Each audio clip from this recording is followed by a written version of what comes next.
It's called Jos. It's the story of someone most of us have never heard of, a Czech immigrant called Joseph Divis, who came to New Zealand in the dying days of the gold rush and became, almost despite himself, a significant photographer. History is full of stories of accidental heroes.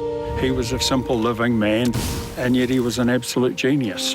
A forgotten photographer ahead of his time. It's a labour of love for the two filmmakers, researcher Robin Janes and director, cinematographer and editor Dave Quant, but also for the two men whose interest inspired the movie.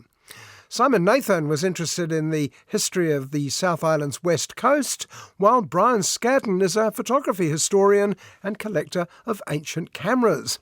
And the hook of Jos is watching Brian attempt to recreate some of Jos Divis's best photographs using the same equipment. His name fell away, so it took someone to lift the lid.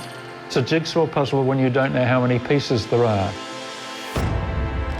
We're cropping slightly.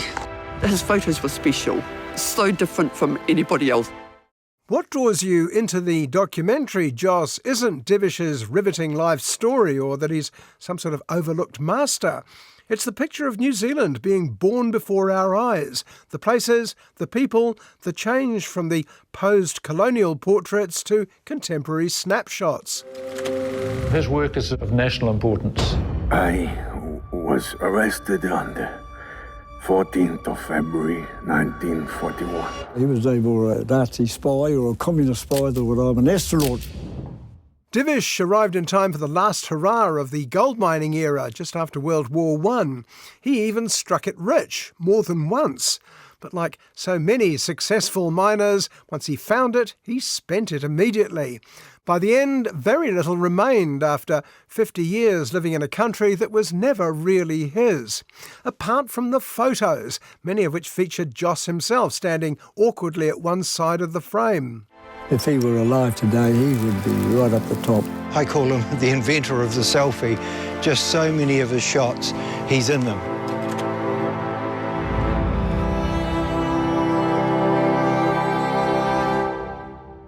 But unlike the modern selfie, Jos Divis isn't putting himself forward. These pictures are not about him. He's just a witness, capturing something that will otherwise vanish unremarked. The film Jos is a bit like that too. At just 46 minutes long, it's a glimpse at two lives, Jos and the young country he watched grow up.